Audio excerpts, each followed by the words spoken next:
You are Locked On Syracuse, your daily podcast on the Syracuse Orange. Part of the Locked On Podcast Network, your team every day. Syracuse football, with their defense, the secondary, it graded pretty good. Marcellus Barnes' PFF grade was 75 as a true freshman in his first game against Ohio. So very encouraging stuff. However, if you look at Pro Football Focus, a lot of players below 50, which, by the way, is not good. It is a failing grade in one particular category, and that is tackling. So, Neil, with that being said, how can Syracuse fix its defense, specifically in the run? Sure. Jackson, thanks for having me on, as always. I look forward to the laughter later on in this segment, as we were kidding about a little bit last night. I think the main thing with Syracuse's run defense, and Fran Brown's alluded to it, is I guess threefold. Number one, the team has to do a better job of not getting pushed around at the line of scrimmage. A relatively new and somewhat inexperienced Ohio Bobcats offensive line this past weekend really did a good job dominating the line of scrimmage for the most part. And Ohio had, I believe, over 250 yards rushing, which they have a good ground game and a good lead running back, but that's too many yards given up. So certainly the line of scrimmage is important. Setting that edge is very important as well. And I think the main thing is in trying to contain Georgia Tech, which has a really good rushing attack, averaging over 200 yards per game so far in those two wins, Florida State and Georgia State. Not missing tackles. Georgia Tech's going to get some yards on the ground. They also have a really good dual threat quarterback who, can run as well as pass and play action or whatever. It's going to keep the Syracuse defense honest. So they're going to give up some yards, but missing those tackles at or near the line of scrimmage or after a few yards, and then that, resulting in much longer runs, that is the big issue. And, as Coach Brown alluded to, it's just being more physical, making tackles, being more physical, doing what they were doing in training camp. I don't want to overcomplicate things, or oversimplify, frankly. They just got to execute better. And certainly with Marlo Wax being out, that's a big loss, sending him, lots of positive thoughts.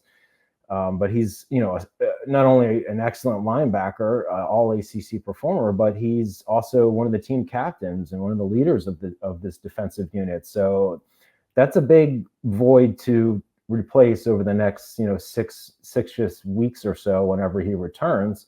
And Derek McDonald was a starter last week. He'll be starting in this week.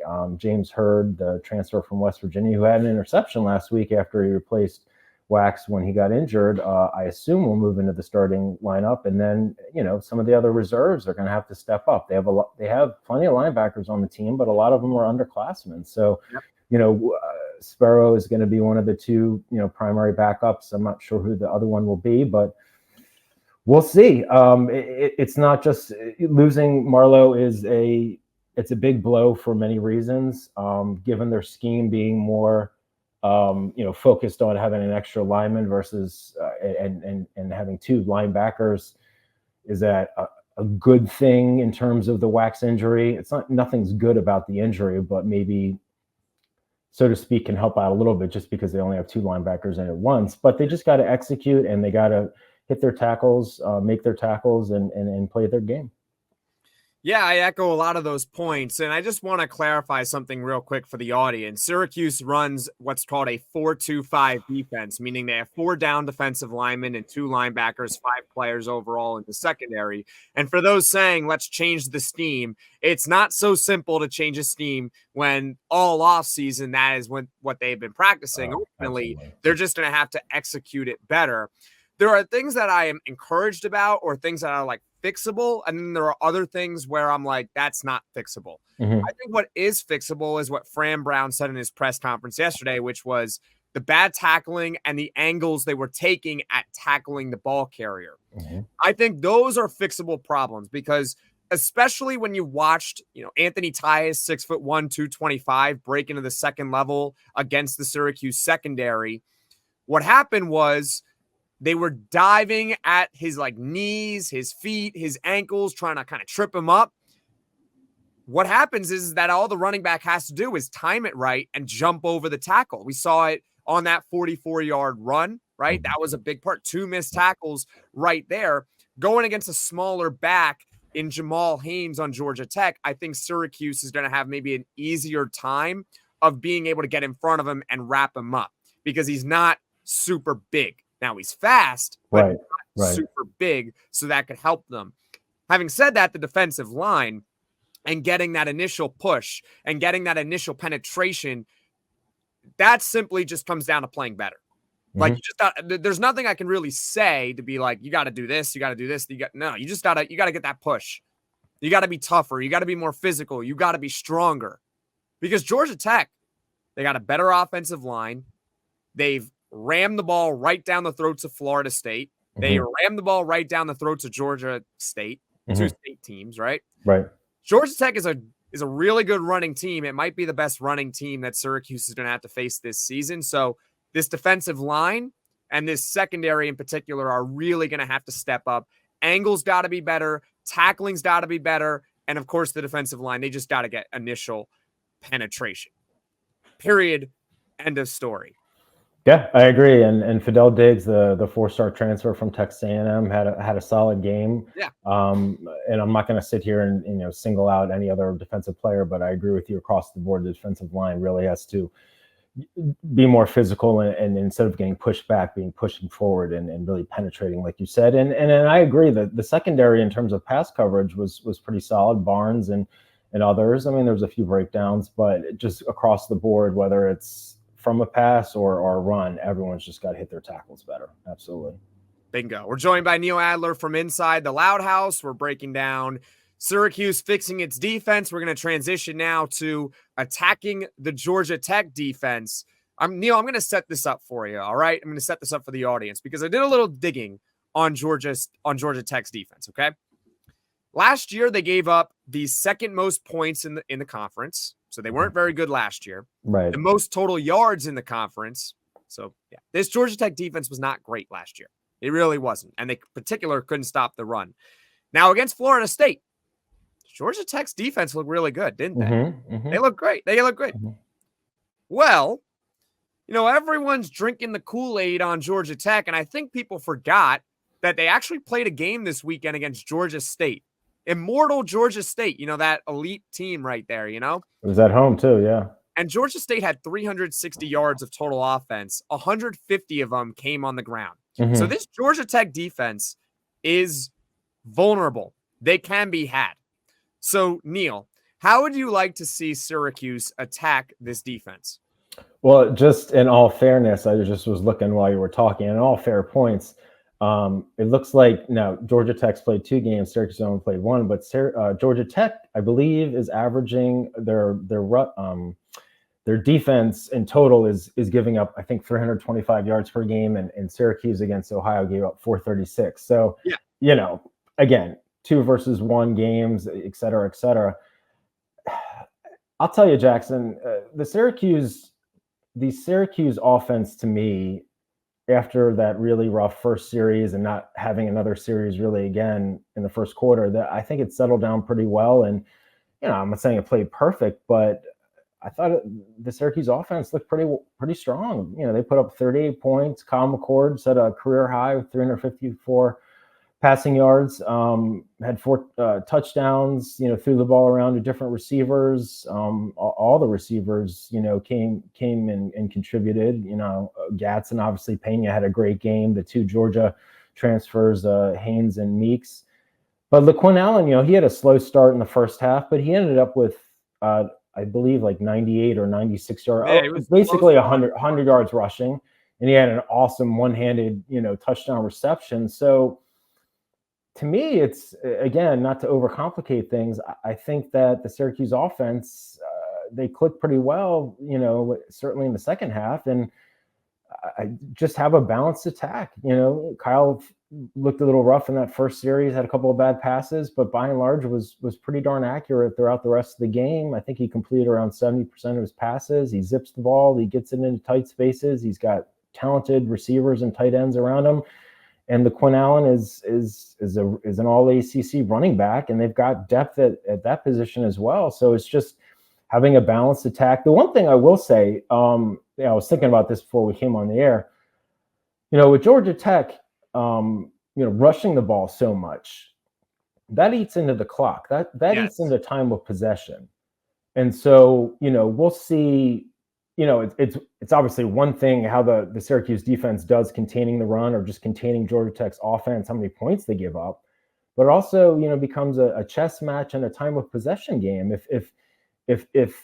If Syracuse's total number of offensive series is less than, quote unquote, the usual, because Georgia Tech runs the ball so much and eats the clock, they got to really take advantage of those offensive series, and they got to take advantage of, in their kick or return game, special teams, getting good, run backs when they have opportunities, and having good field position.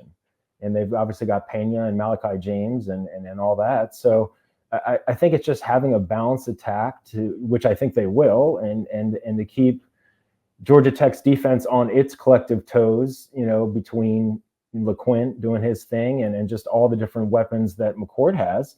I think Syracuse will be fine on offense. I really think it's going to be the defense and how it fares against Georgia Tech's offense. And that's going to be the biggest thing for me to monitor.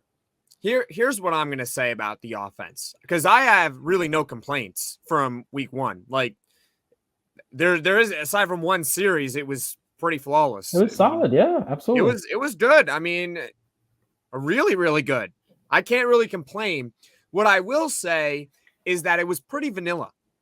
It was a very vanilla offense. You didn't really see too much motion or trickery. And to be fair, they didn't have to. I was going to say, did they need it? They didn't need to. No.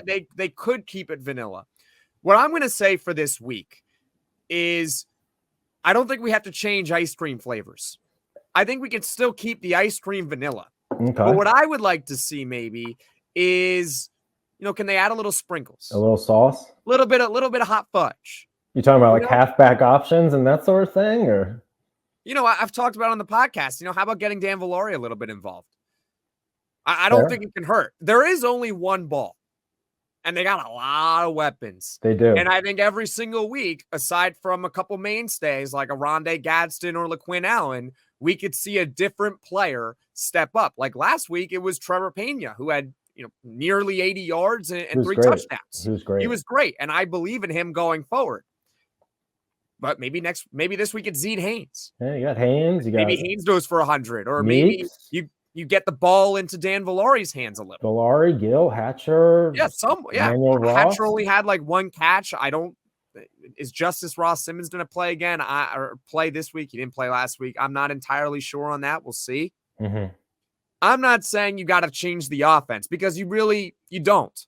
Let's just add that additional layer, because Georgia Tech, I did say that, their defense is vulnerable. It still should be better than Ohio. So I don't think you can do the exact same thing that you did against Ohio and expect to work at a same efficiency as it did. Let's add a little sprinkles. Let's get a little bit more motion in there. Mm-hmm. Let's get some hot fudge, maybe a little bit of trickery.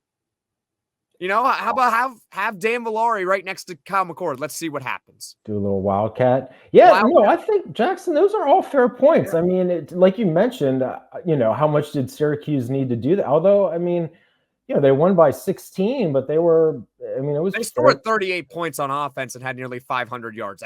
I'm not complaining. I'm just saying no. Georgia Tech is a step up in competition. Yeah, they're a Power 4 team. Always do the same thing. They're 2-0. Beat Florida State, even though, Florida State right now. But yeah, I agree. I think we'll see, I don't know about trickery per se, but I think you'll see more complexity. Is that the right word? Just a little bit more. A little bit more complexity. A little more stuff. Yeah, no, that's fair. But Fran Brown even said that in his one of his press conferences. It might have been the one on Saturday night. But, one of the things he said he learned, which I found was, he was talking about what he learned, his first game as a head coach and all these other things. It was poignant. It was candid. He's very upfront. He said, I learned my team's resilient. The defense was struggling. The offense had the defense's back. And so, obviously, again, Marlowe Wax being out is a huge loss, but maybe there'll be a game either this weekend or coming up where McCord struggles or the Quince or like whoever, and maybe the defense will stay. So, I mean, it does seem, even though it's an overhauled roster with a first-year head coach and a lot of new assistants and, a lot of guys from the portal and high school, senior commits and all that. I mean, they seem to really embrace, the we over the I. And so I do agree with you. I feel like the offense, by and large, shouldn't be like a huge issue, game to game, but you never know. But that's fair. Let's see a little bit more stuff. Let's see it. Let's see Valerian. I love that guy. He's great. I love him too. I'm not related to him or anything. I'm not trying to push an agenda out here. Trust me. I'm just saying. By the way, I have to give a shout out. He was excellent in his blocking. If you look up his Pro Football Focus rate, his blocking was great. I pointed out that example on the Trebor Pena touchdown run. That was an excellent kick-out block that he had. It literally was the reason why Trebor Pena scored. Because if Valori doesn't execute that block, it's bottled up for a 1-yard loss, and we're all sitting here like, uh-oh. Yeah, and he obviously captured the hearts of Orange Nation last year with Gadsden out and Garrett Schrader injuries. So he was thrust into the offensive spotlight in terms of throwing and running and the wild, in terms of more like stats per se. With OG back, Valari, I'm not saying he's not going to get thrown to ever, but the blocking aspect of it is going to be critical. And I agree with you. He was great last week. And, things like that don't always show up in the box score per se, but that he helped the team win. I mean, without question. And he's vital moving forward. I'll be curious to see from a tight end standpoint. Are we going to see Jamie Tremble at all? Because he's a really highly rated. I know. I think you mentioned to me, didn't you think he was going to redshirt or something like? Did you say that to me? I think so. I mean, Syracuse has a lot of weapons. If Dan Valori is not getting the ball, where's Jamie Tremble? How can you get Jamie Tremble the ball? Sure. Like, he needs to put on weight. He needs to develop. I'm not saying he can't be a great player. Actually, I do think he's going to be a great player. But for this season, you got one of the best tight ends in the country already. Valori didn't even touch the ball last week. I don't know where Jamie Tremble is going to figure into this offense during the season. Now, maybe if Syracuse is in a bowl game and they decide to play younger players, that's where we could see Jamie Tremble. But during the season, unless everyone gets hurt, which obviously we don't wish upon, sure. Then I don't see we're going to see much. I don't think we're going to see much of Jamie Tremble, but he is an interesting player. And also, Justice Ross Simmons, where is he going to factor into the depth chart when he's healthy? Obviously, that hamstring injury just brutal, but not fun. We'll see how it goes with Justice Ross Simmons and where he'll fit into the offense. I don't know if he's going to play this week. We'll see. All right, Neil. Yeah. Let's look around the ACC. So this is going to be a little bit more broader of a segment, but we're still going to relate it back to Syracuse because I'm going to talk about Syracuse off the jump with you. Neil, I saw your piece that you wrote on Inside the Loud House. Where does Syracuse factor in? Are they a big winner? Are they a loser? Or are they kind of right down the middle? Well, I mean, I'm an alleged homer because, you're not an alleged homer. I am a homer. You are a homer. You're a graduate of Syracuse. You write for a Syracuse site. You are a homer. It's okay. But I mean, I'm also a homer. Right. We're kind of the same, though. We're not afraid to tell it like it is, but, we err on the side of positivity. I mean, you can't call Syracuse a loser. They won their first game. It wasn't a perfect game. The defensive, rush defense wasn't great. They started out slow. Although I will say, and Fran alluded to this, even though they started out sluggish, they did hold Ohio to a couple of field goals at the onset, which was red zone defense is also going to be critical against Georgia Tech. Yeah, that was huge. Important. But hey, listen, it's a first year and first time head coach with a lot of new assistants. And like I said, an overhauled roster, tons of hype, obviously, from the fan base. They won the game by 16 and the offense looked good. And so they're a winner in my book. But I mean, in terms of the ACC, and like you said, I had an article on the site. I mean, Miami was the biggest winner. I mean, they went into Florida, which, I don't know. We'll see about how Florida does this year, given their schedule is brutal. But Florida's going to be bad. Yeah. I've already posted on Twitter, which is at @LO_Syracuse. Mm-hmm. November 30th, 2024 is the battle of suck. All right. We got Florida State and Florida. It is going to be a lot of suck on the field. Okay. Just get ready for the battle of suck. Oh, that's too funny. But regardless, they were still playing at the Swamp in Gainesville, and Cam Ward looked awesome, and they crushed them. So, I mean, that's, anytime you beat another Power 4 team, an in-state rival on the road, that you got to look at that as a monster win. And so, as I said in my article, we're in week 2 coming up, but it seems like the ACC could be pretty wide open this year. Maybe Miami's the team to beat. Clemson obviously looked awful against top-ranked Georgia and Atlanta. I didn't expect them to win that game, but I didn't think they were going to keep it close. In fact, it was exactly basically. It was close in the first half, but 34-3, and their offense looked awful. So, again, it wasn't about the loss; it was about how they lost. And we'll talk about Florida State in a second, but it's Florida State. How we doing? North Carolina, Boston College. Boston. Well, I was going to say Boston College with the win last night. Again, if maybe Florida State's not good at all, even though they were preseason top 10, preseason ACC favorite, but Boston College still won by 15 on the road. You can't take that away from them, regardless of FSU. North Carolina won at Minnesota. Minnesota had a chance to win it at the end. I think they missed I don't remember how long the field goal was, but they had a chance to win around 40, I think. Yeah. So, but again, beating a Power 4 team on the road is it's good. It's good. So, Virginia Tech stumbled at Vanderbilt in overtime, and a lot of the other teams, including NC State, which came in a top 25 team, they won handily at home against less, I'll push back on you on that. They didn't really win handily. Okay. They were losing going into the fourth quarter against an FCS team. That's fair. I think they won did they end up winning by 14 or 17? The final margin of victory is not indicative of how that game 100%.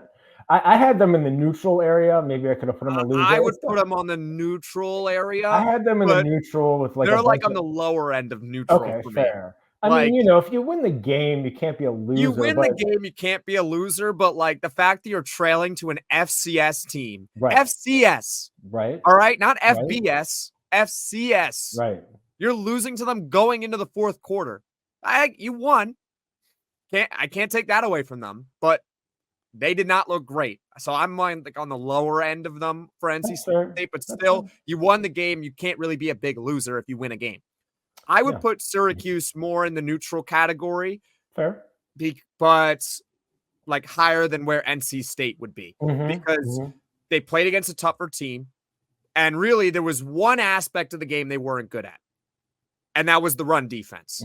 That was it. But it was so bad to where I have to kind of knock them down. I can't call them a big winner. That's fair. If they actually held them, I would put them as a big winner because they would have probably blown the doors off of Ohio.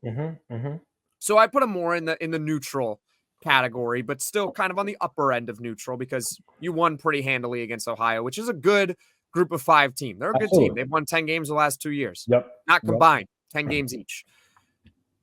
Let's talk about Florida State. Okay. I kind of wish that Syracuse was playing Florida State. I wish it. They stink. They're terrible. I don't know what they're going to do. I watched the Locked On Seminoles live stream last night and this morning with Brian Smith. He does a great job there. I've had him on the podcast a few times to talk about recruiting, but he runs the Locked On Seminoles channel. That fan base is in shambles. They're like, are we going to be a bowl team this year? Are they going to go 6-6? It also makes me happy, or maybe not happy, but a little bit less concerned about Georgia Tech. This is where I can relate it back to Syracuse because when they beat Florida State, I was like, man, that's big. That's big time. You beat Florida State in Ireland. That's huge. As a 2-touchdown underdog, I think. It eventually went down to 11 points, but still. However, now Florida State loses at home to Boston College. All right, so maybe just Florida State's bad. And Georgia Tech just beat them because Florida State's not good. it might not necessarily be indicative of Georgia Tech being great. It just might be Florida State's awful. They're so bad. I love dunking on them for what they did last year and what they're still doing right now. They have yet to win a game since they have sued the ACC. They're 0-3. They got annihilated in the bowl game. Well, that was a joke. They didn't play anyone. And I know, but still, you get annihilated like that, and then you lose the first 2 games. Yeah. By the way, Florida State's done. Like they're done. I mean, unless they run the table, is 6-2 in the conference enough to get them to the ACC championship game? That's if they run the table, which is not a given. Probably not going to happen. They're pretty much done. When I look at Clemson, that pretty much exactly what I thought was going to happen against Georgia. I think their defense is good, but eventually it's just you're playing against a better team. The dam fell. That's what happened. The wall broke down. Yeah, they hung with them in the first half. Yeah. Was it 6-0 at halftime? Yep. Yeah. But Cade Klubnik is just not that dude. He's not that dude. He's not. But so for Clemson this season, this might be a year where they have to stomach a little bit of pain. Maybe they win like 7-8 games this year. They're not among the favorites. I think the favorite we can all agree on the favorite. That's Miami. Yeah. I know Florida's not a good team, but Miami spanked. They spanked them in the swamp. That's not easy. Yeah, on the road. Like I said, so Miami's the favorite. I think Florida State's done. Clemson, I want to see how they do this week against Appalachian State, and then going forward, I'm not going to write them off for maybe winning the ACC just yet, which is really important because if you win your conference, you're in. You're in the playoff. Yep. I wouldn't write them off just yet, but Cade Klubnik, at least for right now, doesn't look like that dude. They got to get that offense going for sure. Yep. And so, Syracuse, we talked all along about this easy schedule that we got, and we killed off the teams, Florida State and Clemson, but we didn't kill off the idea because they might have just been replaced by Georgia Tech and Boston College. Who knows? The thing with Florida State and Clemson, as we've talked about, I don't feel, I tend to root for ACC teams and old Big East teams when they weren't playing Syracuse, but given they're suing the ACC to go other conferences, I don't feel super bad for them. But putting that to the side, Clemson lost, but it wasn't an ACC loss. So for Florida State, as you mentioned, they're 0-2 in the conference now. Conference, that's the big thing. I honestly don't know off the top of my head what their non-conference is like, but run the table in the ACC to get that automatic bid, because I don't know if they're going to get it. They wouldn't get it necessarily be in play for an at-large bid with 2 losses already. The only way the only silver lining for an at-large bid is, first of all, they're going to have to win 10 straight. Right. If they don't make the ACC championship game because they lost those 2 games in conference, then their argument is like, we started off really poorly, but we won 10 straight. Now we look really good. Yeah. It's peaking at the right time. And with the committee, there is a little bit of recency bias to it. Sure. That's the quote unquote season is not over for Florida State, but it's effectively over. I don't see them winning. They're in a bad spot. They're freaking out about making a bowl game right now. I mean, well, it's early, so we'll see about all that. But I agree they're in a bad spot. Yeah, like I said, I agree with you about Miami and the rest of the Georgia Tech. How's Louisville going to be? Is Pittsburgh going to be better? What's BC going to be like? What's Syracuse going to be like? I mean, it's just so. And then you got all the new guys. I don't think Stanford's going to be particularly good, but SMU, even though they struggled in week 0, they're 2-0. Cal's 1-0. So who the heck knows, man? It's going to be a fun year. We're gonna see SMU play Cal in the ACC title game. It's going to be a all West Coast. You think that's going to be I mean, I'm joking. Yeah, no, I don't think that's going to be it at all. But I think right now it would be ironic conference to lose. What's that? I think it's Miami's conference to lose. Okay. What would be really cool is if we're both 11-0 and we were playing Miami in the final week of the season, and that would be really cool. I don't necessarily think that's going to happen where we're both 11-0, but that would be really cool. Game day. Oh, that'd be great. I'd love game day needs to come to Syracuse one day. We need game day. All right. You think it might happen this year? I don't know. You got to be good enough. You got to be good enough for it. You got to be good enough, and you also need to be a team that can generate a lot of ratings. At the end of that's what it comes down to. Yeah, it's part of it. It's where you are in the season, who you're playing, and then frankly, what other juicy other matchups games are with there. them. Yeah. But I would say if both teams are 11-0 or one team is 10-1 in that final game of the season, both highly ranked, then you can get a game day. Yeah. All right. Because both teams you would figure are quote unquote good enough, and I think that game would get good ratings. I think it would. If they're both really good, then that game would get ratings. That'd be fun. But you know how these television makers, they're about making money. They're gonna do. There's a reason why a lot of times an SEC team is usually featured. There's a reason for it. Yeah. So hopefully we can get game day. I would love it. Neil, thank you so much for taking the time. Thank you, brother. Appreciate it, Jackson. All right, Mike, thank you so much for hopping on the podcast today. Let's start off with Haynes King and Kyle McCord. How do you think Kyle McCord versus Haynes King is going to go on Saturday? Well, I think which one you prefer depends on what type of quarterback you'd like. Do you like a traditional pocket passer, sort of the sit in the pocket, pick you apart, and that type of a quarterback? If that's what you like, then Kyle McCord's your guy.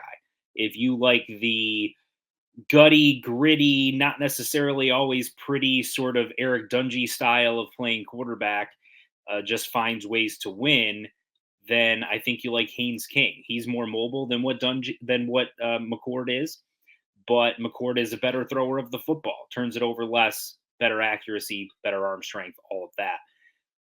If I'm picking, if this is like a fantasy draft situation and I got to pick one of the two quarterbacks, I'm going with Kyle McCord. He is a proven winner. He is 12-1 or 13-1, I think, at this point as a starting quarterback over the last 2 years.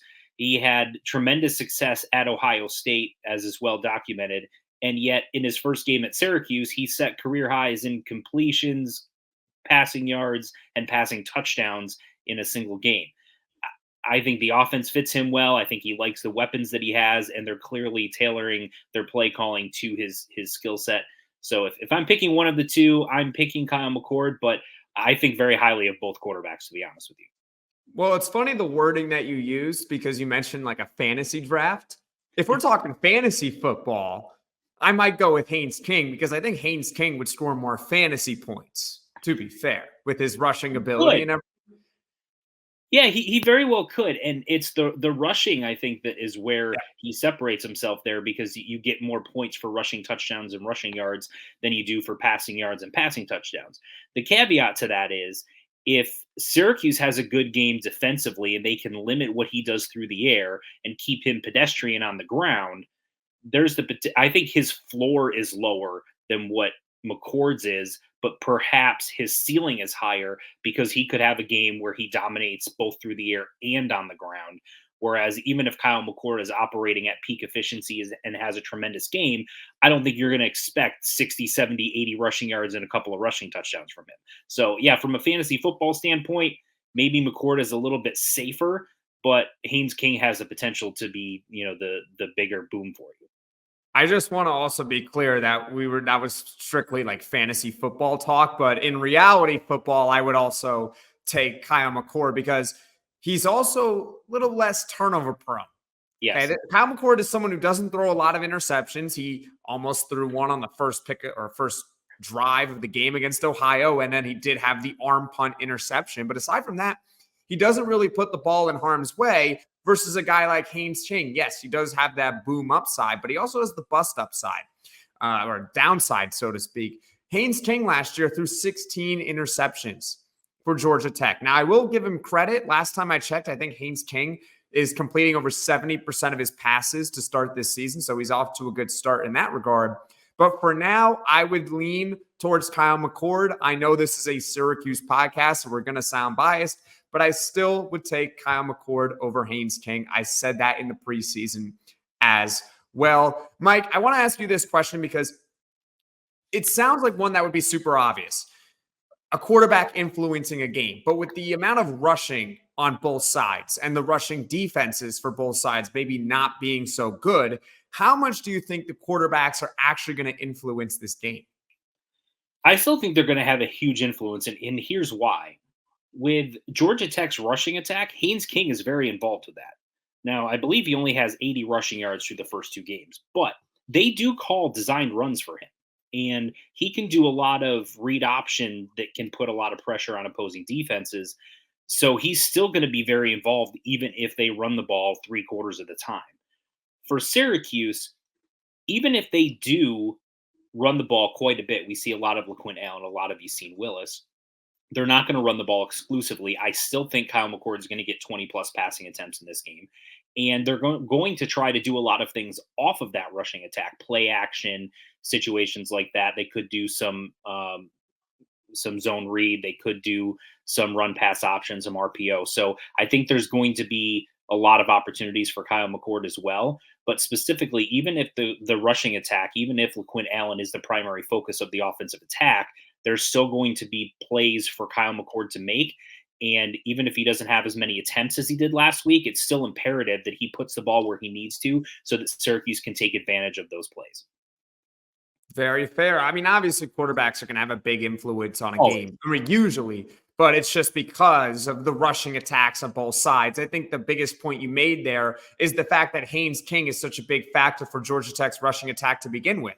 It's like a two-headed monster with Haynes King, the quarterback, and Jamal Haynes, the running back. And I know a lot of people that are listening to this podcast might be Buffalo Bills fans. The way I would describe Haynes King is like a much toned-down version of Josh Allen. Like, he plays kind of like him. Think about Josh Allen. Big dude. He's got the biggest cannon in the world. He's going to throw the ball all over you. High upside, but, there is a little bit of a downside with Josh Allen, too. I think we can all acknowledge that, right? Bills fans, don't come at me. I mean, you've watched it over the last few years with him. But that's the way I describe Haynes King, which means he would still heavily influence a game. And I think for Syracuse, obviously, it's got to be the ball. The ball's got to be in Kyle McCord's hands. Yeah. Like, I think last week he proved it. Like, I know it's one game, but he proved it to me. Like, well, and here's the good thing, too, from a Syracuse perspective, is that I think they went into that game expecting they'd be able to run the ball very well. And in the first half, they didn't run the ball very well. It seemed like every time they tried to run the ball, they'd get 2 yards, 3 yards, and they put themselves in a lot of third and medium situations. And they couldn't get a lot of rhythm. No, they couldn't, but running. They were able to rely on Kyle McCord to sort of get them into rhythm. And then once that got going, the running game came along in the second half. So even in a situation where Georgia Tech comes in and says, listen, we've been vulnerable against the run this year so far. We were vulnerable against the run most of last year. That's where teams really ate up against Georgia Tech. We're going to come into this game trying to take out LaQuint Allen and Yacine Willis and Will Nixon and making that our primary focus. Even if that's the primary focus of the Georgia Tech defense, there's still you still have an opportunity from a Syracuse perspective to get into rhythm offensively, put up a lot of points because you can rely on Kyle McCord to carry your offense. And he showed that last week when the running game wasn't going very well and they couldn't do all of those play actions and things off of the ground game. They just dropped Kyle McCord back and said, pick the defense apart. And he was able to. And, the other thing about Georgia Tech this year is they have not been very good at pressuring the quarterback. They have one sack. Yes, I did notice that. And they don't have any interceptions. So I think that gives Syracuse an opportunity that even if the ground game does struggle, especially early, that they can still move the ball because they have a player like Kyle McCord who can direct the offense. I think to your point, we've talked a lot about this Syracuse run defense over the past few days on the podcast, and it's been a big topic, obviously, because the run defense was not good. It was not. I don't know if we're talking much about this Georgia Tech defense. Like, are they really that good? Like, we saw Florida State against Boston College. Like, they're not a good team. They're not. So they did that against Florida State. Now I'm looking at it like, was that really as impressive a defensive effort as perhaps it looked originally? And you look back at it and say, how do they give up 21 points to that team?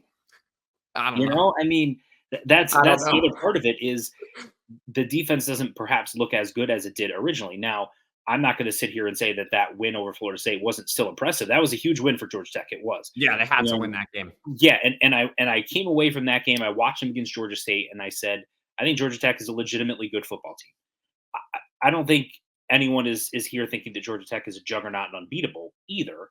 So, and then Well, you've they're in got the top 25. They are. Yeah. So, I mean, it's a huge game. I think it's a huge game for both teams because it feels like a swing game where each team can sort of gain momentum. Georgia Tech starts 2-0 in conference, and they have two of their more difficult conference games sort of out of the way, and they won both of those, neutral against Florida State and on the road at Syracuse. If Syracuse wins, you feel like, you just beat a ranked team. You start the conference play 1-0, and you're 2-0, and your first big game in the Dome under Fran Brown. I think you feel like you're off to a great start there. So it's a huge swing game for both teams. And I think both teams are good football teams based on what I saw the last couple of weeks. That's a great tease for tomorrow's podcast that I'm going to do, which is who needs the game more? That's a great tease that you just put it. Who needs it more? My answer might surprise you, but I'm going to give that on tomorrow's podcast. We're joined by Mike McAllister, who is the publisher of Syracuse on 24/7 Sports. We just broke down Kyle McCord versus Haynes King. I know this is a Syracuse podcast, but of course, we're going to take Kyle McCord over Haynes King. Now let's talk about a pair of weapons on both sides. We obviously have Oronde Gadsden, the All-American tight end. They have Eric Singleton, who is one of the better receivers in the ACC. He's off to a little bit of a slow start. Eric Singleton has 6 catches for barely above 60 yards, and I believe a touchdown. So it's not going to be about shutting down Eric Singleton. Mike, what I'm going to ask you is, how can Syracuse keep Singleton staying neutralized? Well, I think the biggest thing is when you look at Georgia Tech's receivers, him and the guy Malik Rutherford is actually their leading receiver right now with 11 catches, almost 200 yards and a touchdown so far. Those two guys are 5'9" and 5'11". Now they've got Avery Boyd, who's kind of their third wide receiver, who's about 6'3". They've got Chase Lane, who's about 6 foot, but neither of those guys are primary focuses of the offensive attack. Rutherford and Singleton are the top two guys. Neither of them are very big in stature. So I think that gives Syracuse, with the length that it has at corner, to really be physical with those guys and to disrupt their timing with their length, with their physicality. That's the biggest thing is, of course, you want to have a pass rush. And we saw one of the more encouraging things from the defense last week was that they had 4 sacks against Ohio. Fadil Diggs, 2 of them. Yes, he's think I tweeted out after his second one, is good at football. That's my expert analysis on that one. And he is. He's awesome. This is a game where he could have a huge impact. Obviously, getting pressure on Haynes King is huge. That disrupts the timing from that standpoint. But even if you don't, the defensive backs have an opportunity to get their hands on the Georgia Tech wide receivers, be physical with them, get them off of their route.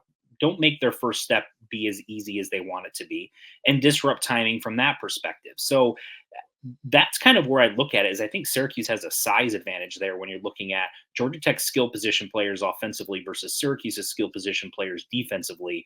That's something that could play into Syracuse's advantage. Otherwise, it's being smart. The first, I'd say about 3/4 of the game against Ohio, I thought the coverage by the Syracuse defense was pretty good.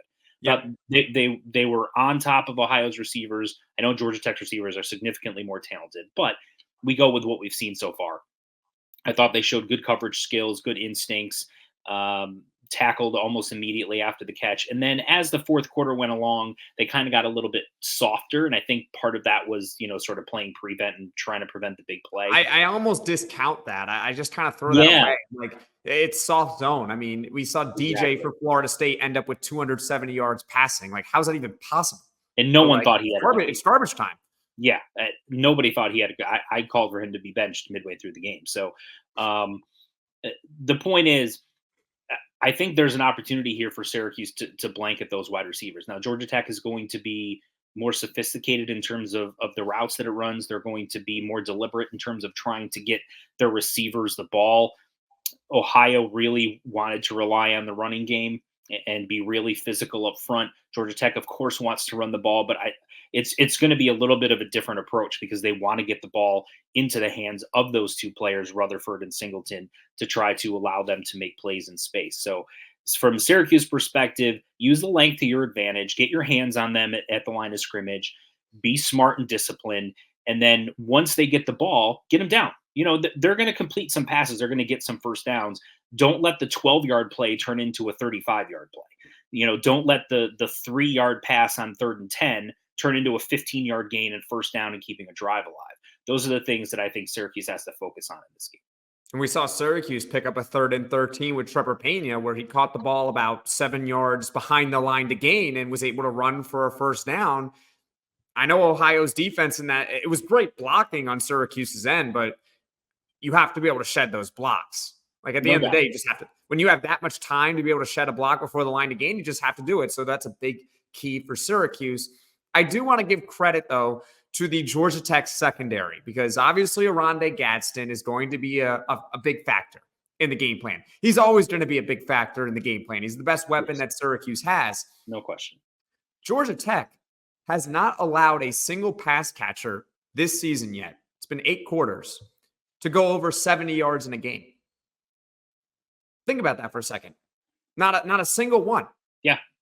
That's impressive, especially when you consider the fact that Georgia State was trailing by multiple scores for most of that game. And so they were basically throwing the ball almost the entire second half. Now, that said, Florida State, most of their success that they had against Georgia Tech, they were really trying to pound the ball. They were trying to run the ball at Georgia Tech because Georgia Tech struggled with that last year. And they struggled against Georgia State, I think. I think they gave up 150 yards rushing to Georgia State, and Georgia State lost by like 3 touchdowns. Yes. And Georgia State did run the ball well early, and there was a point early in the second half where it seemed like there was a chance for Georgia State to get back in the game, but never really materialized. That said, that plays a part of it as well, how teams attacked them, but that's still a factual statement. No one has had over 70 receiving yards against that secondary, even though they don't have any interceptions, even though they only have 1 sack in 2 games. That says that, they've got some guys back there that can cover a little bit. So, even though Syracuse has a lot of weapons, they've got Haynes. Jackson Meeks made an unbelievable catch last week against Ohio. Yep. They've got Oronde Gadsden, as we noted. We didn't even see them throw the ball to Dan Villari. LaQuint Allen made a one-handed catch. Trebor Pena, shout out to that kid for coming back and having the game of his life in his first game back from injury. I'm a buyer in Trebor Pena, by the way. Me too. I'm a believer. He was fantastic. So they've got a lot of weapons offensively that they can throw the ball to.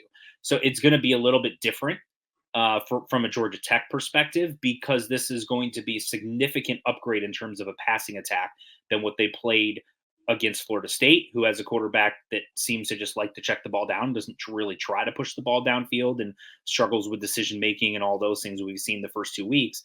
And a Georgia State team that's talent-wise just not at the same level as a Florida State or a Syracuse. So I think this is going to be the most difficult test for that Georgia Tech secondary. But certainly so far through 2 games, it's hard to really find fault in anything that they've done. Yeah, they look good in that area. That's why I wanted to point out that stat, that they have not allowed a receiver to go over 70 yards. But you mentioned the lack of pressure that they typically have, or that, 1 sack in 2 games. I know that sacks are not everything, but if you only have 1 sack in 2 games, you're probably not getting a lot of pressure on the quarterback, because if you get more pressures, you're going to get sacks. It's just how it works. So the key really is it's not obviously the offensive line and everything, but it's to get open. The receivers just have to get open, because you have to figure that the offensive line is going to be able to hold up against this Georgia Tech front. Now it's about the receivers being able to create separation, and guys like Oronde Gadsden obviously being the main catalyst of it. If you had to say, is there any X factor that you think is going to play a big role for Syracuse or Georgia Tech on the skill position wise? I'm wondering if this is a game where we see Zeed Haynes break out a little bit. I was almost expecting early in the game they take a deep shot to him to try to get the crowd into it and sort of make a statement early in the game and get the Fran Brown era off to a huge start, something like that. That never really materialized. They didn't really throw the ball downfield to him.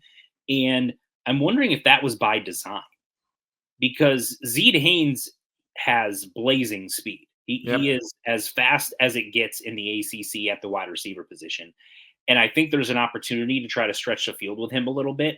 So when you've got a guy like Trebor Pena, who just had a fantastic game, as we mentioned, you've got a guy like Oronde Gadsden, who's going to put a ton of pressure on opposing defenses. they're going to be focusing so much on those guys. If you can now get Zed Haynes one-on-one a couple of times and take some deep shots, we know Kyle McCord is extremely accurate down the field. I think there's an opportunity for some big plays there. So that's something that I look at. But the other part of it is, you mentioned the Syracuse offensive line.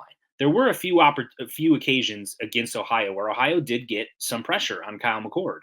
And I think Georgia Tech's athletes at the defensive line, even though they haven't put a ton of pressure on either Georgia State or Florida State, their athletes are better than what Syracuse saw against Ohio.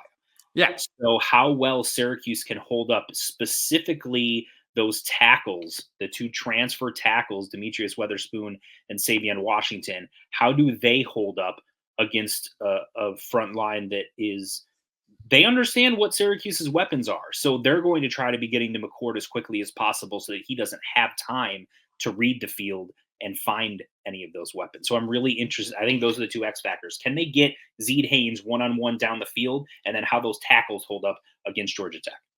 Well, another key, it goes back to, it's like yin and yang with an offense. You want to stop a blitz, run the ball. That's right. There you go. Run the ball. If you can that run the ball, down a pass rush as well as anything. Running the ball, honestly, in football, it changes everything if your team can run the ball. Like, unless you have Patrick Mahomes, you have to be able to run the ball. Have to. Like, even the Chiefs need to run the ball with Isaiah Pacheco at times. Like, you have to run the football. So, hey, run the ball. And they run the ball, good things are going to happen. It's going to open up that pass game. All of a sudden, everyone's kind of creep in. You throw it over the top to a guy like Zed Haynes. We're joined by Mike McAllister, who is the publisher of Syracuse on 24/7 Sports. We talked about Kyle McCord and Haynes King, all the weapons in this day, mainly Oronde, Gadsden, Eric Singleton, and all those fellas over there. Biggest key to success. Mike, what is the biggest key to success for Syracuse in this game? I think it's pretty simple. Syracuse has to stop the run. That's, we talk about all these other things. They're all important. There's no one thing that this is the only thing you have to worry about, and then that will determine the game, because there's, everything sort of is predicated on everything else. But the one area I want to see improvement, they say that the biggest improvement is week 1 to week 2, is Syracuse's ability to stop the run. I think everyone was surprised with how easily it seemed that Ohio ran the ball against Syracuse. Listen, Mike, I'm going to cut you off here. They had Eric Dickerson in the backfield. Right. It seemed that way. And, I thought Ohio blew multiple opportunities to try to really put game pressure on Syracuse by getting inside the 10-yard line and then seeming to stop running the ball. They did that 2 or 3 times down there. And that played, I think, to Syracuse's favor. But that aside, there were, I think, multiple opportunities with some of those longer runs that Ohio had, where Syracuse had a guy in place to make a play, took a bad angle. There was one play in particular where Justin Barron had, I think it was Tyus, had him, sort of one-on-one in the outside. And even though he had help to his inside, when Tyus made a cut to fake inside, Barron bought it.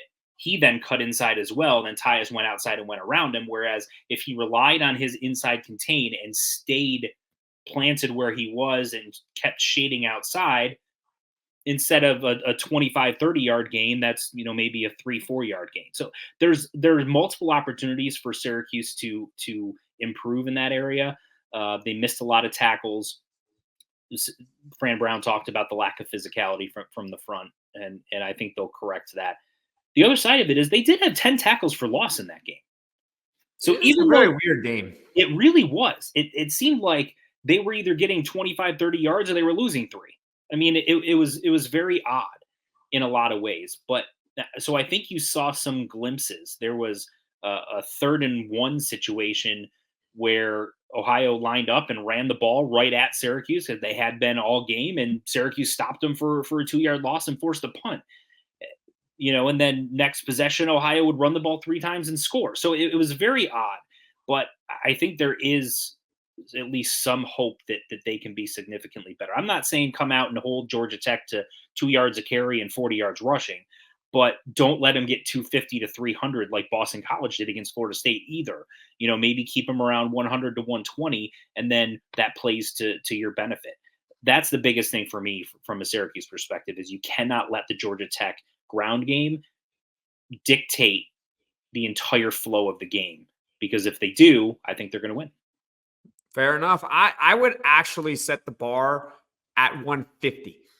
I think if you get I'd be okay with that. And that's a big number. But It if is. you can hold them to 150 or lower with Syracuse's offense, like in the past, I don't think Syracuse's offense would have been able to overcome that. But I believe in our offense. I believe in Kyle McCord. I believe in the weapons that they have. And I think the offensive line can hold up. So as long as you can let them run, but don't let them run wild. So don't cross the 150-yard mark. I'm going to be a little bit more specific with my biggest key. Red zone defense. How about that? Because one of the unsung, I haven't really talked about this a lot, but it was the very beginning of the game. First 2 drives for Ohio, I believe they got into the red zone. And one of the reasons why maybe we didn't panic as much about the game is because Syracuse stiffened in the red zone and forced them to field goals. And I know it sounds really basic, but against a team like Georgia Tech that's going to run the ball and they're going to chew the clock, because that's what happens when you're running the ball. The clock is going to keep running. You have to be able to hold them to field goals to give your offense a chance to be able to outscore your opponent. Syracuse had 1 drive in the first quarter against Ohio. 1. That was it. And it was a 3-and-out. But guess what? They were only down 6-0. They could have been down 14-0, but they were only down 6. And that's because of the red zone defense. So my biggest key is they're going to get yards. It's going to happen. Georgia Tech's a good football team. We have to respect that. So can they hold them to field goals instead of touchdowns to give our offense a chance to be able to catch up on them? Mike, before I let you go and ask you a score prediction, it's a fill-in-the-blank game. Syracuse wins if? Syracuse wins if they hold Georgia Tech to under 4 yards a carry. If they do that, the 3.5, something like that. And here's the part that helps that stat is when you sack the opposing quarterback, it comes off of their rushing yards. So if you sack Haynes King 2 or 3 times, he loses 15, 20 yards on those 3 sacks, then, that's 20 yards less rushing than perhaps they have if you just take the running backs numbers. So that's the one thing, it goes right back to the run defense. So I think if Syracuse holds Georgia Tech's rushing attack to under 4 yards carry, I think they come out with a W.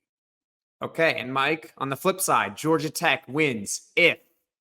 To pick something different, because I could just say they average over 4 yards, Yes, you have to pick something different. That's the point of the exercise. We'll pick something different. If Georgia Tech wins the turnover battle. Okay. Turnovers weren't a huge factor in the game against Ohio. Yeah, it was one aside. Yeah, one aside, and maybe Syracuse should have had 2 with the Deuce Chestnut interception. And Kyle McCord's was kind of essentially a punt. So I'm not sure I really fault him for that one, which also came after a bogus holding call that would have put Syracuse first and goal to 2. That aside, we'll save my ref suck discussion for another time. I think turnovers in a game like this where it's such a huge game, as we mentioned, Georgia Tech's coming in ranked. They're 2-0. They're feeling extremely confident. Syracuse is still getting their feet wet a little bit, but they feel pretty good about getting a win in week 1. We've got all these other things going on. When you're a road team going into a hostile environment, even if you're the favorite, one of the ways that you do win in a tough road environment is by winning the turnover battle and taking care of the football yourself. I think Georgia Tech, if they're able to run the ball, but don't turn it over either in Syracuse territory when they look like they're going in to score or giving Syracuse's offense a short field, that plays significantly to their advantage. On the flip side, if they can turn Syracuse's offense over, that gets their defense off the field and puts the ball back in the hands of that offense that has been pretty good through 2 weeks. All right, Mike, score prediction time. I'm going to take Syracuse strictly because they're at home. If this game was being played at Georgia Tech, I would pick them. And I'm looking at a 1-possession game. I think this is going to go right down to the wire. This could be a situation where Syracuse has a lead and is trying to protect it and has to stop Georgia Tech in the last couple of minutes, or vice versa. They have to go down and score in order to pull off a victory. I'm going to take Syracuse 31, Georgia Tech 27. From a signature win perspective, okay, Syracuse needs this game more than Georgia Tech does. The reasoning is pretty simple. Syracuse has a first-year head coach in Fran Brown, and they haven't really had a signature win in the Fran Brown era, mainly because, well, they haven't had the opportunity to have a signature win. Obviously, Fran Brown is 1-0 with Syracuse so far. This is his first chance to get a signature win. The Orange are currently 2.5-point home underdogs to Georgia Tech, who, by the way, is the 23rd ranked team in the country. So Fran Brown has a chance to get his first ranked victory in just his second game ever as a head coach. And I say that literally, not just with Syracuse. This is the first time ever that Fran Brown has been a head coach at any level. And he already has an opportunity to get a signature win. It's also possible, and this is also a tease for tomorrow's Poll Friday, that Syracuse can be ranked if they beat Georgia Tech this weekend. I want to take you back to the previous head coach of Syracuse football. He was the head coach for 8 seasons from 2016 to 2024, and that is Dino Babers. Now, I think most people remember one particular victory in the Dino Babers era, and that came in 2017 when Syracuse knocked off number 2 Clemson in the Dome. Now, that was in Dino Babers' second year as a head coach, but Dino Babers' first signature win of his tenure actually came in year 1, and that was a 31-17 victory over Virginia Tech, who was at the time the number 17 ranked team in the country. That was in 2016. Eric Dungey had over 400 yards in that game. So Dino Babers got a signature win in his first season. Can Fran Brown do the same thing? For Georgia Tech, for their signature win perspective, let's look at it from their eyes too, because I see you Georgia Tech fans commenting in the comment section, and I love it. Keep those comments coming. This is a shout out to you guys, because Brent Key, who is the head coach of the Yellow Jackets, led Georgia Tech to a bowl game last season for the first time since 2018. And they've had a couple of signature wins since Brent Key has taken over at Georgia Tech. Last year, they had 2 ranked wins at Miami, albeit Miami essentially gave the game away by not kneeling the ball down. But still, you got to capitalize on your opportunities, and that's what Georgia Tech did in that game, right? Miami made the mistake. Georgia Tech capitalized on it. You got to give them credit for that. And also, they won at UNC last year, who had Drake May. In case you missed it about Drake May, he was the number 3 overall pick in last year's NFL draft, okay? To the New England Patriots. I know he's not starting in week 1, even though he's better than Jacoby Brissett, but that's besides the point. They won at North Carolina. And in case you missed it, Georgia Tech beat Florida State in Ireland in week 0. Now, I know that win maybe doesn't look as impressive, but at the time, Georgia Tech was a double-digit underdog, and they found a way to win that game. And to be honest with you all, I think Georgia Tech, even though the margin of victory is 24-21 on a last-second field goal, Florida State has a really good kicker. I think he made multiple 50-yard field goals. And aside from the first drive of the game, FSU really didn't move the ball well at all. So Georgia Tech handled their business against Florida State. But with that being said, in the Brent Key era for Georgia Tech, they have signature victories. Syracuse in the Fran Brown era, because it's only been 1 game, does not have a signature win just yet. And when you take a look at Syracuse's schedule and where a signature win can come from, there's really only 2 opportunities left for the Orange to get one of those wins. At NC State would be a nice win, and Miami at home looks like a tall task, but would obviously be a huge victory in the final game of the season. I think that is a long-winded way of saying for Syracuse that this is a resume-type building game, where if you can beat Georgia Tech at home, even if you're not ranked in the top 25, you're going to be on people's radar. That's the reality of it. I think most Syracuse fans are happy with how the game, for the most part, went against Ohio. And we know how good this offense can be because we saw it against the Bobcats last week. It's time for the nation to be able to see it. This would be a signature win to kickstart the Fran Brown era, which, by the way, I didn't think was possible through 2 weeks. I didn't realize how good Georgia Tech was actually going to be. They're a pretty good team, 23rd in the country. Fran Brown and company has a prime opportunity to get a statement win. And this is not a far-fetched upset. There's a reason why I mentioned the point spread off the top of the podcast. The Orange are 2.5-point home underdogs. That's it. That's it. It's not asking for too much to be able to win this game. I think against Miami right now, if I had to guess the line, which is the final game of the season for Syracuse, they're going to be a double-digit point underdog at this point. I mean, that's just respect to Miami. They look incredible right now. And they demolished Florida in the Swamp. They look like the clear favorite in the ACC. When I look at their schedule for statement wins, this might be their best chance this season. Georgia Tech at home. If you disagree with me as a Syracuse fan, leave a comment below other opportunities for signature wins. I think this is the first one. At NC State would be a nice one, and Miami at home. But I think Georgia Tech at home this week is the best chance for Syracuse to get that signature win in the Fran Brown era, which would match Dino Babers for getting a ranked victory at home in their first seasons as head coaches. And from Georgia Tech, I gave you guys y'all's perspective. You guys already got signature wins in the Brent Key era. That's a credit to you guys.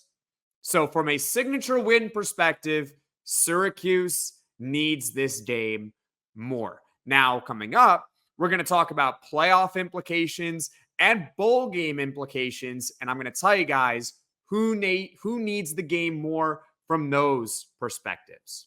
So from a signature win perspective, we just went over that Syracuse needs this game more than Georgia Tech needs this game, mainly because, well, Fran Brown hasn't yet had the opportunity to have a statement win. This week is his first test, whereas Georgia Tech in the Brent Key era has multiple signature wins, right? They beat Miami last year on the road. They beat North Carolina on the road last year. They also beat Florida State in Ireland to open this season in week 0. They got their statement wins. It's time for Syracuse to get one. So from that perspective, Syracuse needs it. But let's talk about bowl game and playoff implications. And I want to start with playoff implications and contending in the ACC race, okay? Which is a conference, by the way, that feels pretty open because Clemson looks vulnerable. NC State's not really impressing me right now. Virginia Tech, a lot of people thought was a dark horse, and well, they just laid an egg at Vandy. So it looks pretty open. But let's, from a playoff perspective, an ACC race, let's take a look. Let's start with Syracuse. This is a Syracuse podcast, obviously. Georgia Tech is a tougher opponent than anticipated. They're tougher. I think for the most part, going into the year, we thought that this was a game that Syracuse should win, and now it feels like a toss-up game because the Yellow Jackets look pretty good, and as I said earlier, it's a resume-type building game. In fact, this could be the second toughest game on Syracuse's schedule. Only Miami, I think, would beat them right now.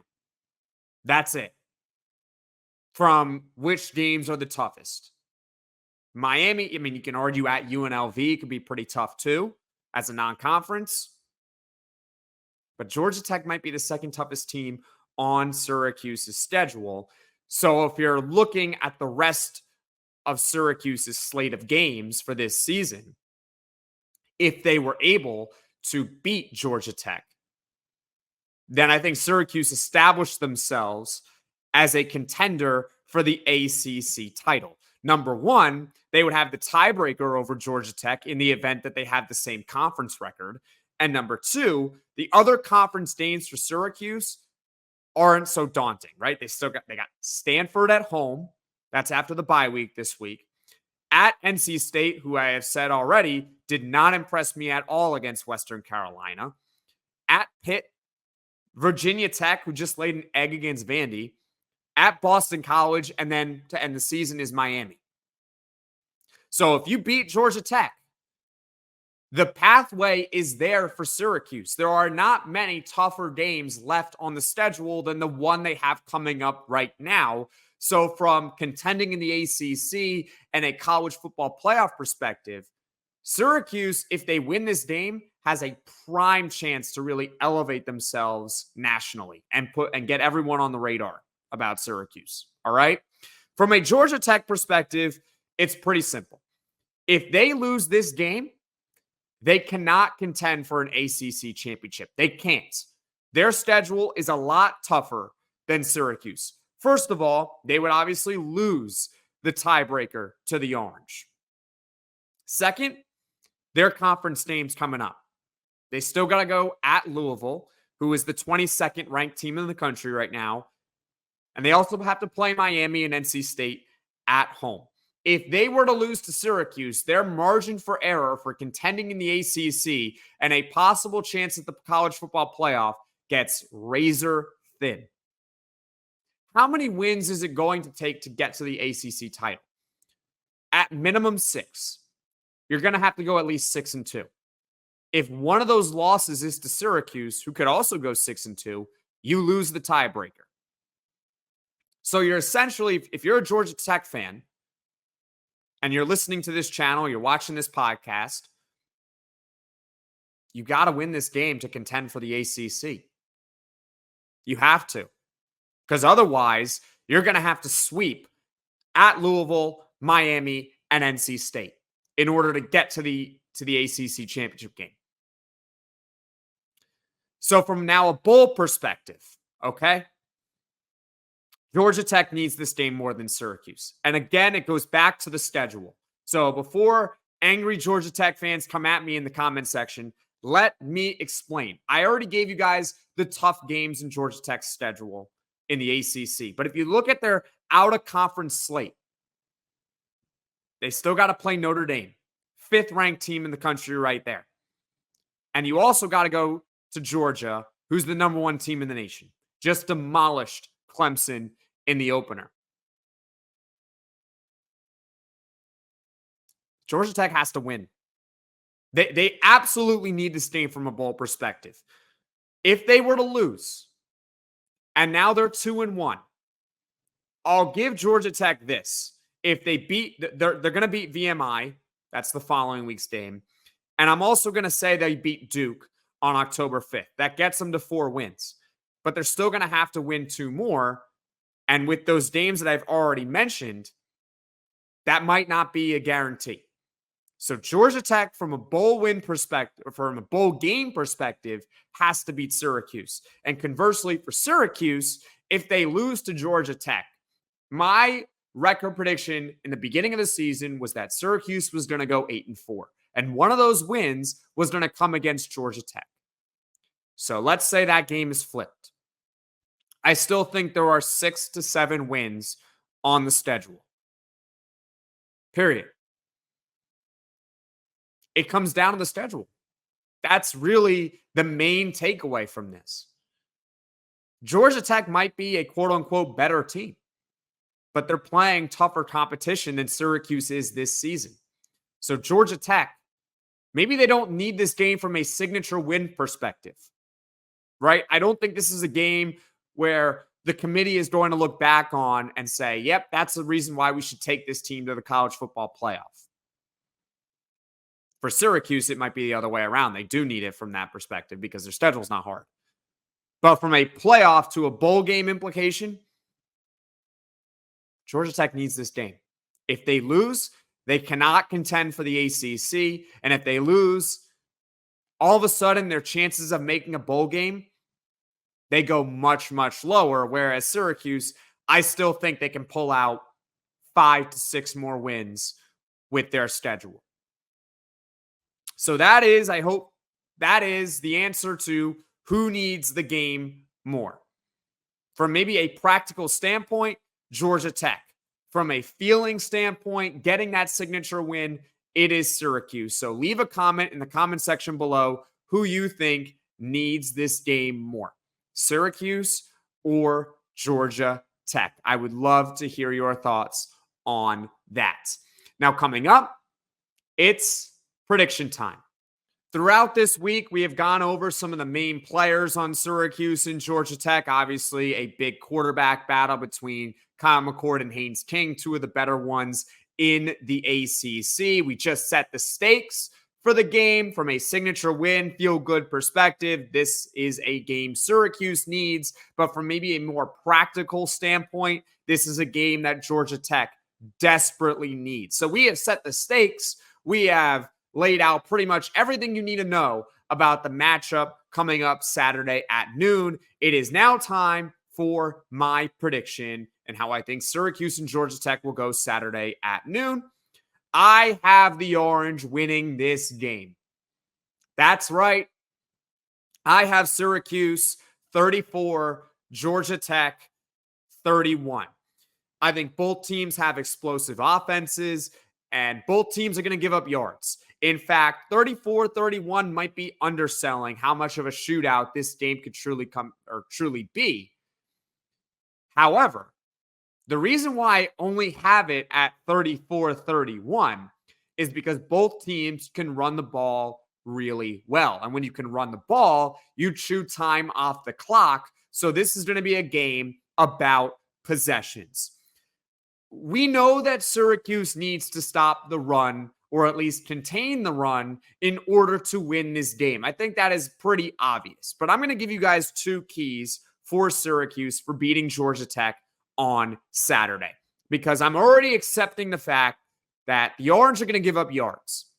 Georgia Tech is a good team. They're going to give up yards. It's going to happen. So there are two keys. Number one, red zone defense.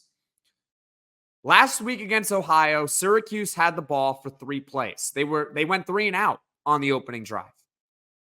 Yet they only trailed 6-0. Why is that? Despite Ohio dominating the first quarter of the game, they could not capitalize in the red zone. The Orange defense stiffened when it had to and gave their offense the chance to be able to find their rhythm and catch up, which is exactly what happened against Ohio. So red zone defense is once again going to be critical. Georgia Tech is going to move the ball. They got a top quarterback in Haynes King. Their running game with Jamal Haynes is very good. They have 2 elite wide receivers, Malik Rutherford and Eric Singleton Jr. They're a good team. They're going to move the ball. Can Syracuse hold Georgia Tech to field goals in the red zone? That is the key. Number 2, the turnover battle. Turnover battle is often really important in games. For this one in particular, it is incredibly important.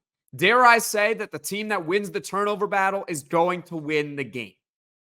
Here's why. I already laid out the fact that both teams can run the ball. Both teams can chew the clock.